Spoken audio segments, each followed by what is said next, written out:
rokok juga sebaiknya dihindari.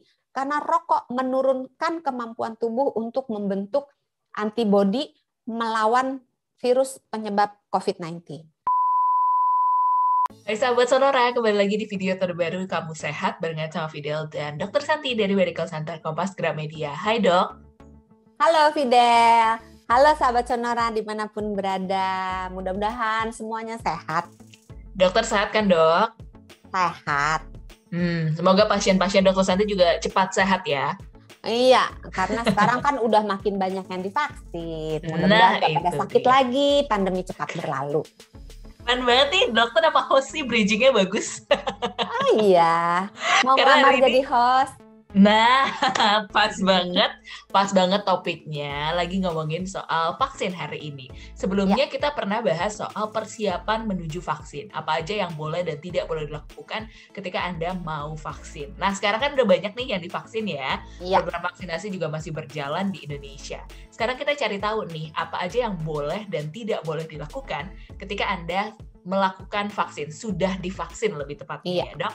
Apa dulu nih dok yang boleh dilakukan dulu deh?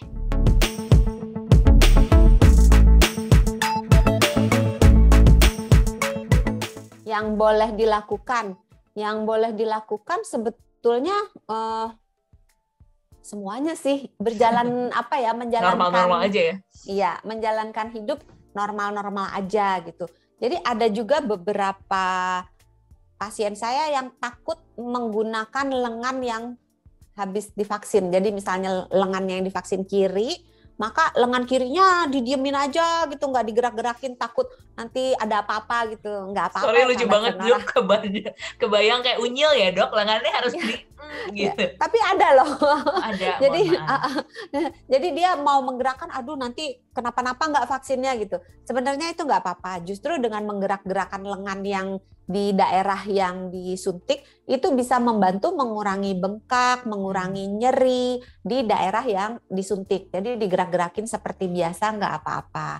Terus mau makan, mau minum seperti biasa nggak apa-apa. Hanya menjalankan pola hidup yang sehat gitu. Karena kita divaksin kan tujuannya kalau bisa ada antibodinya yang seoptimal mungkin, semaksimalnya yang bisa diberikan oleh tubuh itu yang kita capai gitu. Jadi jangan sampai disuntik antibodinya cuma dikit aja gitu, karena kita tidak berusaha untuk menyediakan bahan bakar dan menyediakan lingkungan yang sesuai, yang mendukung pembentukan antibodi. Karena untuk membentuk antibodi kita butuh bahan bakar, butuh lingkungan, dan butuh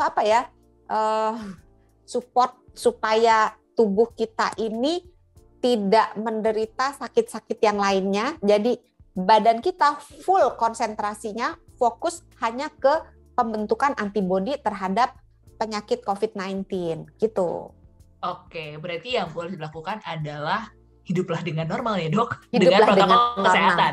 Ya, nah yang harus dilakukan, itu kan yang boleh dilakukan. Yang harus dilakukan itu yang pertama kali mengunci tanggal jadwal vaksin berikutnya kalau ini vaksin pertama. Kalau vaksin kedua udah aman. Nah kalau vaksin pertama langsung dicatat, kalau perlu di kalendernya, di reminder, di handphonenya, tanggal itu jangan melakukan aktivitas apapun gitu, karena vaksin kan biasanya setengah harian. Kemudian kalau bisa kunci juga tanggal 1-2 hari sesudah vaksin untuk mengantisipasi seandainya ada kegiatan-kegiatan yang membutuhkan konsentrasi, padahal kita mungkin sesudah divaksin mengalami kejadian ikutan pasca imunisasi atau KIPI yang mungkin berupa demam atau sakit kepala yang aman sih, sampai sejauh ini tidak ada yang fatal, tapi bisa mengganggu aktivitas seseorang, walaupun tidak semua mengalami itu. Nah, kemudian hal yang kedua adalah usahakan mengatur jadwal vaksinasi yang lainnya berjarak 1 bulan. Jadi kalau misalnya, karena antara vaksinasi COVID dengan vaksinasi yang lain, apapun, mau influenza, mau kotipa, mau hepatitis, vaksinasi apapun harus berjarak 1 bulan. Jadi dipastikan diatur jadwalnya. Terus untuk pola hidup yang tadi Fidel katakan, itu untuk makanan. makanan-makanan yang harus dimakan itu sebetulnya adalah makanan-makanan yang bergizi.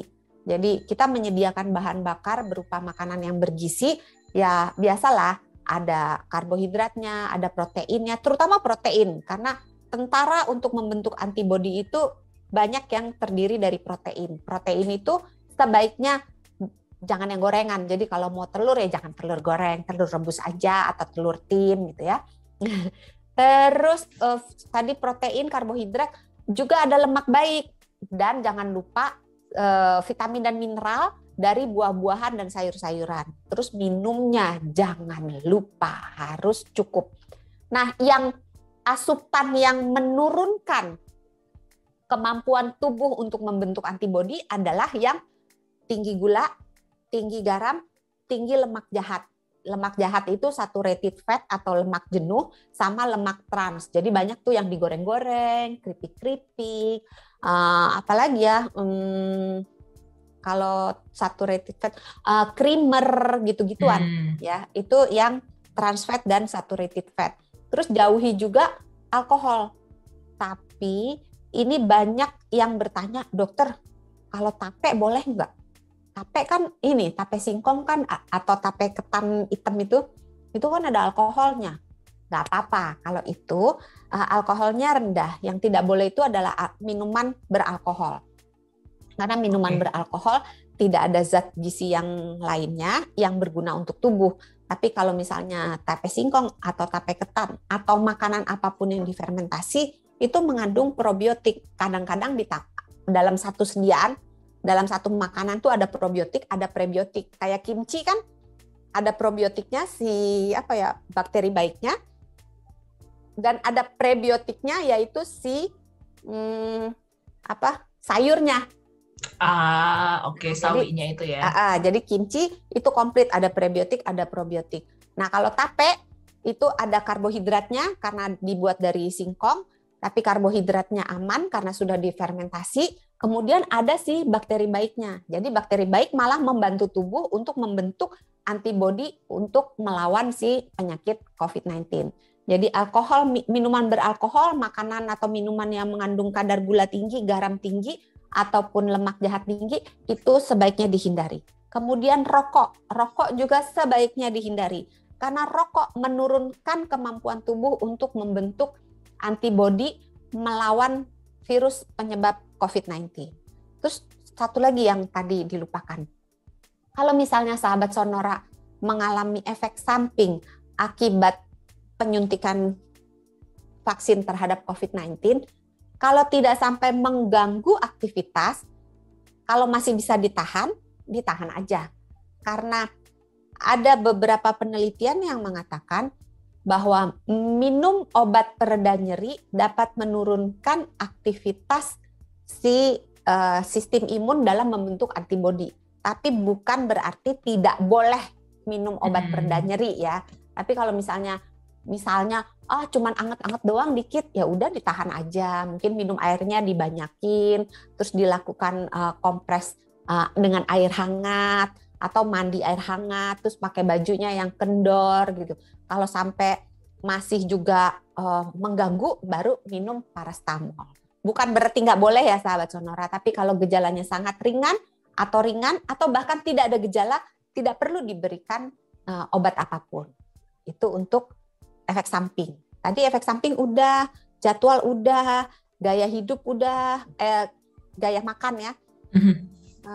Jangan lupa olahraga. Olahraga dan aktif bergerak memperlancar sirkulasi udara. Salah sahabat Sonora. Sirkulasi darah dok. Iya, sirkulasi darah. Memperlancar sirkulasi darah sehingga membuat sel-sel untuk membentuk antibodi itu bekerja dengan lebih optimal. Jangan lupa juga tidur yang cukup dan jangan stres. Kalau kita stres, maka sel-sel kekebalan tubuh itu ikut terdampak secara langsung. Oke, baiklah. Berarti itu tadi beberapa hal yang boleh dilakukan, perlu dilakukan juga ya dok. Iya. Yang tidak boleh, selain kebalikan dari hal-hal yang tadi, ada lagi nggak dok yang tidak boleh dilakukan? Tidak boleh melalaikan protokol kesehatan.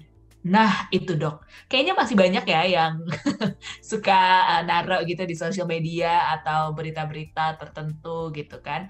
Aduh, saya udah vaksin tapi saya kena lagi gitu. Saya udah vaksin pertama, saya tetap kena juga nih dok. Padahal kan lagi-lagi vaksin bukan berarti sama sekali nggak bisa kena gitu kan dok?